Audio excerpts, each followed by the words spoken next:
Good morning. Uh, Not morning. Good evening. Since I missed my session yesterday due to internet connectivity issues, so I'm recording my session today. Even today, I faced a lot of challenges in terms of accessing internet. Now I understand the digital divide when you are sitting in Africa. Um, my session today, um, what I'm going to take you through as part of module 3, water governance and policies. Uh, most of my sharing, it is going to be in line with the foundations of these modules. Foundation, what I, in the sense I'm trying to explain the water governance, of the foundations of water governance, which relate to concept, principles, and best practices. As I mentioned here, my name is Dr. Marirajan Thiruppathi. I'm professor in sociology. Um, Currently, I'm working in University of Juba, South Sudan. Previously, I was worked with the University of Unique of University, Zambia, as DVC, Research and Innovation. That was the time I committed for this lecture. So that's the reason I want to mention. Maybe you may think, being a sociology lecturer, what he's going to teach in terms of water governance. Maybe I have a quite long period of experience on water governance. My part of my life, professional life, I was a campaigner for against water privatization. So I worked length and breadth in water sector, especially surface water. With that background, I'm trying to share my experience here.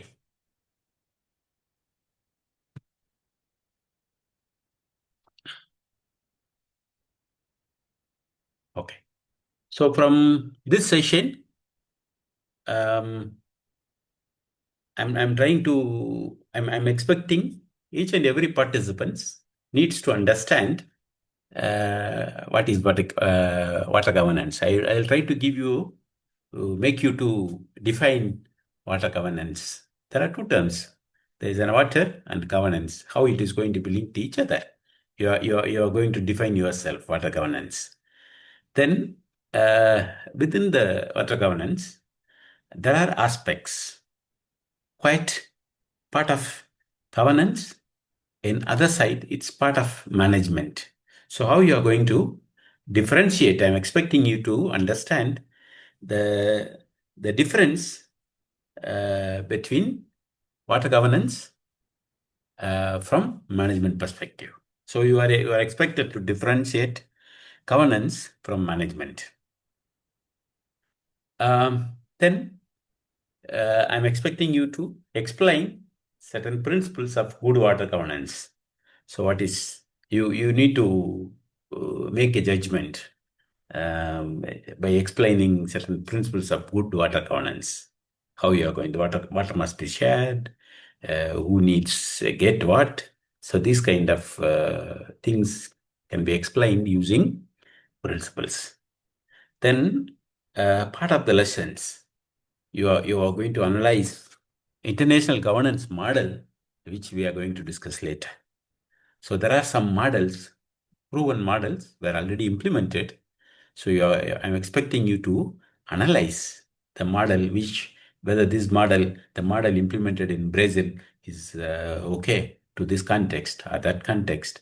Is it the South Sudan model? Is it going to be viable in my context? So you are going to analyze different water governance model from your perspectives. Then, in addition to this, there are big players involved in water governance, especially in global waters. So, certain organization like OECD, they have water governance principles because they were vouching for it goes beyond the boundaries of the nation governments. So, how they are applying water governance in a multi-country context. So, how we can be, because everything is linked with the aid. Then you need to evaluate the governance performance using the indicators. So these indicators, how it is going to help us to assess. So there are four subtopics that consist in this presentation. First part, foundations of water governance. It's as I mentioned earlier, you're going to get used the foundations. You try to understand what is governance, why it is needed, why the governance supposed to be in administration. So the ideological part, uh, um, not ideological part, how you need to look at it, the issue of water. So first part, we are going to discuss foundations of water governance. Then the second part, what are all the principles and indicator frameworks which could be used in water governance. So both are slightly combined together, but still we will see as part two, water governance principles and indicators. Then third part, international best practices and some case studies. Case studies were already given in your reading material, but still I want to highlight a few case studies in my presentation as well, so that you can able to relate yourself what is the unique feature of each case study. Then part four, the challenges, emerging trends, and summaries. So this is how I set it up, this presentation. I believe it's going to be worthwhile. Okay. Why water governance? It's a point of discussion. Is it necessary? Water is plenty. When rain comes, you will find a lot of water. Is there any necessary to discuss water issue? Water, is it necessary? Because when rain comes or groundwater is there, there is no issue. That's how human beings are seeing the issue. But water governance is a matter because water is always a competing resource, because different actors are competing each other how to use the water by the benefit of themselves. So there is a competing interest involved among various stakeholders who are using the water resources. What are all the competing interests?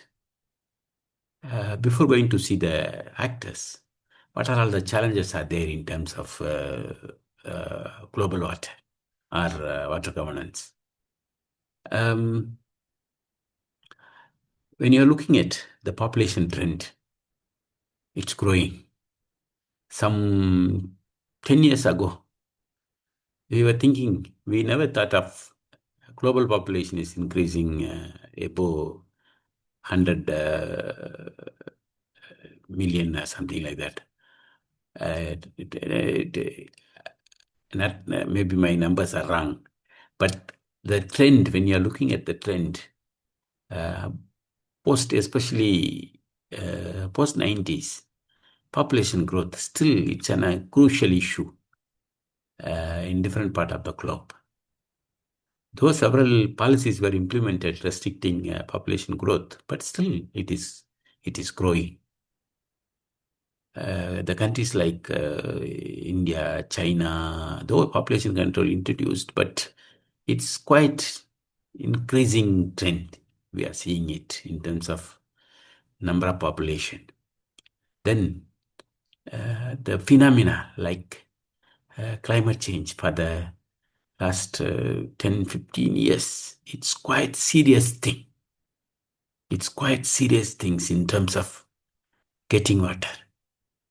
Dry spell. It's heavily accumulated with the dry spell. Right now I'm sitting in Juba. Juba is supposed to receive seasonal rain in the beginning of July. Now, this is last week of July. This is last week of July. Still, the actual rainfall not yet started. We are seeing only dry spells for the last 3 weeks. It's quite serious. If it goes like this next month, then serious water crisis the urban centers are going to face. So climate change making enormous change in terms of accessing water. Then urbanization. The degree of urbanization, it's increasing. It means the usage of water, not just for drinking, different purposes. A lot of hotel industries, water theme parks, then new constructions, several things are there.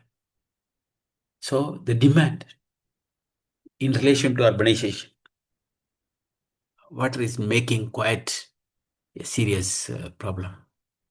Then most countries wants to go industrialized. So expanding industries, their raw material. Water is the major raw material for most industries, whether it is mining or power generation, industrial agriculture, whatever may be, which require water. So the utilization of water is multitude, is increasing. Then expanding agriculture growth. Now the crops, certain crops, you never expected the places like the entire Zambia. The water is water demanding crops like paddy, it expanding. Maize, we never thought of, mostly the maize cultivated using rainwater, but nowadays rainwater is shrinking. But the agriculture is we are expanding. So we are going with the boreholes. We are going with the boreholes. These boreholes makes things worse. Then depletion of groundwater, floods and droughts, ecosystem degradation. These are the phenomena make global water. It's a challenging one. The water resources globally, it's a challenging one. Different interests are there to. So how to make harmony with this interest? That's how the governance matters. That's how the governance matters.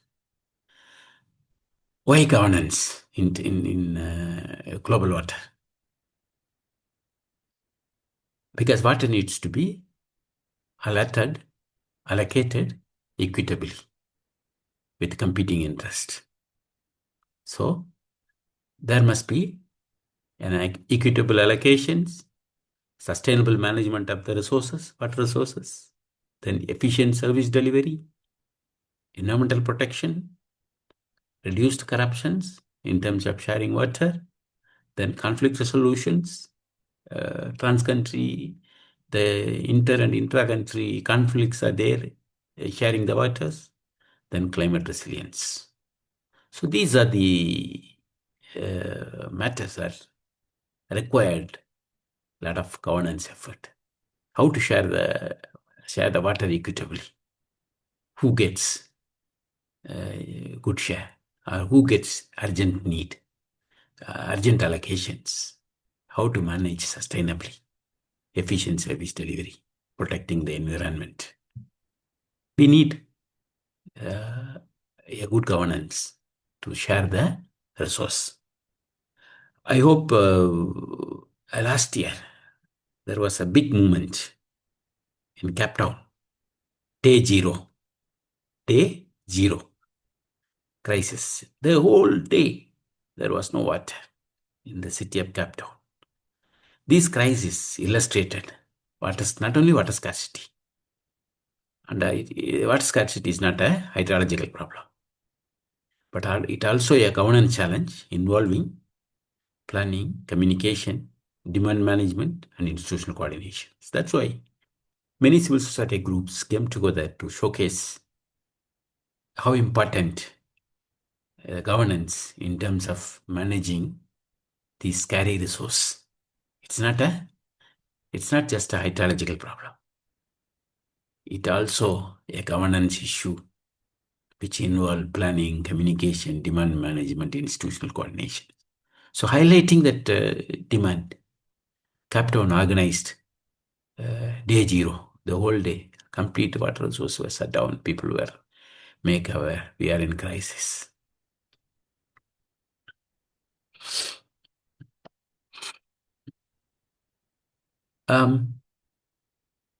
What is water governance? It's a global resource. Governance is needed means what is water governance?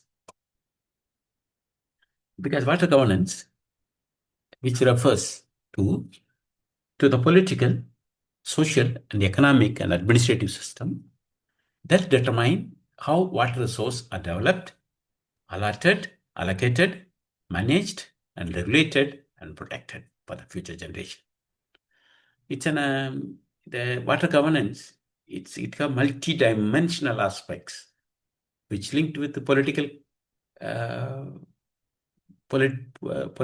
social, and economic administrative systems to determine how water resources are to be developed, allocated, managed, regulated, and protected. I have one bottle of water. So how I'm going to share this one bottle of water to the entire community who are in need? So I need to develop that one bottle of water. Then I need to allocate. Am I going to give it to one party or everybody? Even I'm going to vanish it within a day or not do, or how I'm going to regulate. So deciding, developing a water resource, allocation of water resource, managing the water resource, regulating and protecting the water resource is part and parcel of water governance. So for governing the water resource, what are all the components are there for addressing socio-political, economic, and administrative system to determine water resource? We need to have a policy, public policy, how to use the water resource. We need to have public policy. Then water legislation. Public policy means where to live, how to share resources. So public policies, legislation specifically for water resource, then institutional arrangements to share the resource,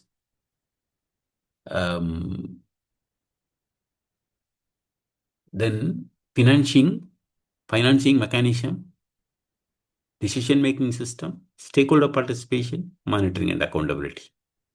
So when you are setting up a water governance, we need to consider the core elements or core component, which involves public policy, water legislation, institutional arrangements. Institutional arrangements means who managing the resource. Then financial mechanisms, whether finance is coming from third party or from the state or from the community or from the private party, how we are going to generate finance, decision-making system, stakeholder participation, monitoring and accountability. So when you are setting up a good governance, we need to maintain certain characteristics. Our initiative supposed to be transparent, to showcase to the relevant audience. Our system is supposed to be transparent, accountable to all the audience, then participatory, inclusive, efficient, sustainable, and adaptive in nature to the changing environment. Our governance system should be transparent, answerable, accountable. It's supposed to be a participatory one. It should be inclusive to accommodate all the stakeholders.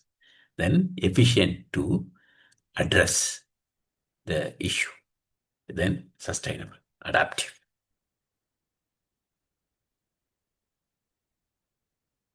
When you set up water governance, there are two things we need to be very cautious, differentiate ourselves when you're setting up the governance system in water sector. Or I can say you need to differentiate yourself. What is water governance and water management? Certain activities we need to differentiate ourselves. Water governance, it's in a strategic direction. So how I am going to meet the future demand? I need to be a strategic. When you are strategic, in the sense, how I am going to manage the resource strategically. When it comes to water governance, it's a strategic items. We need to be very cautious. Then when it comes to operation, management side, we need to be operational strategies. We need to develop operational strategies to achieve our strategic objective. Then we need to have policy making, relevant policies, relevant public policies, water policies. We need to make that part of water governance. Whatever policies we are making, that policy is supposed to be implemented through a water management system. That implementation, or I can say, the rules and regulations for the policy, it will part of water management. Then you need to set up the institution under water governance. Then the institution should make sure the daily operations is supposed to be part of the management, not the part of the water governance side.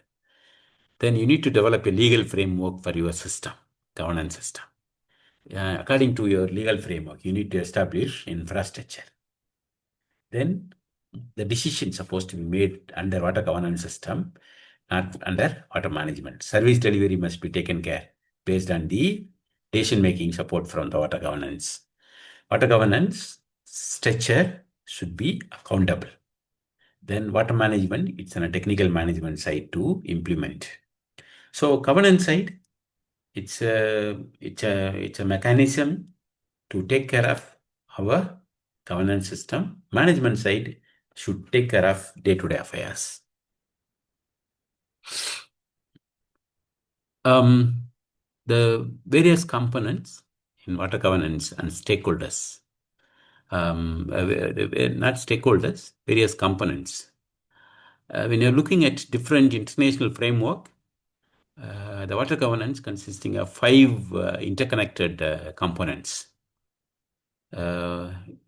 Any setup, any water governance setup you are creating, our countries are creating, they should have institutional structures, legal framework, stakeholder participation, economic mechanisms, then environmental sustainability. So we should have water ministries, river basin organizations, municipalities, NGOs under institutional structure. One of my colleague, maybe tomorrow, he is going to share how this municipal water is managed in Lusaka.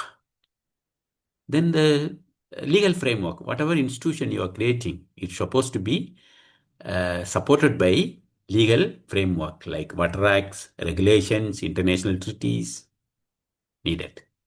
Then, though you are doing it macro level, but it's supposed to be going through local participation, stakeholder participations. You should engage community, women, indigenous people, private sector, supposed to be involved in your water governance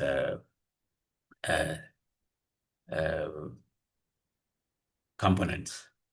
Then we need to develop economic mechanisms because we need to run the system.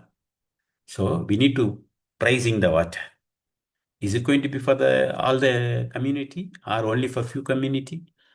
It's a competing needs are there. So we need to systematize how you are going to generate revenue to maintain your system. How we are going to subsidize certain communities, then how engage public-private partnerships to bring money, the investment. Then maintaining environmental sustainability is also part of governance system. We need to incorporate international water resource management concept, climate adaptations, watershed protections, pollution control. These are the components we need to keep it in our mind. Who are all the stakeholders in water governance?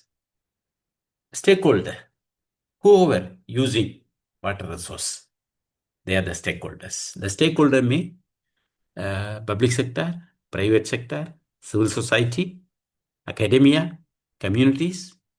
So these are the major stakeholders. Our primary public sector, they are regulators, ministries, local government, private sectors, maybe water companies, industries, investors, civil societies who are engaged in grassroots works, NGOs, community organizations, faith-based organizations, some academia for research,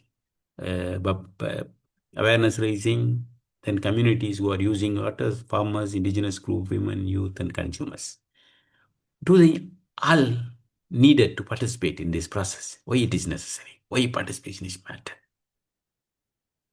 Because when you are bringing these stakeholders, we can able to improve the legitimacy of our effort. We can able to build ownership, reduce conflicts, because it's a different group. So if we are engaging them in a meaningful way, we can able to reduce the conflict. It will ultimately enhance the transparency, improve the policy quality. I want to emphasize the principles for water governance. Our efforts supposed to be transparent, accountable, participatory in nature, effectiveness. Our system and policy is supposed to be effective and efficient, sustainable one, equitable one, and also integrity, trust. These are the principles. I don't need to explain each and every principles, but these principles must be in line. I just leave it this as a question for your discussion. Maybe today this is not a regular class since we missed. I'm asking you to which governance principle is currently weakest in your country water sector. Justify your answer using evidences through your internal process of thinking. This is part one. We will see the second presentation shortly.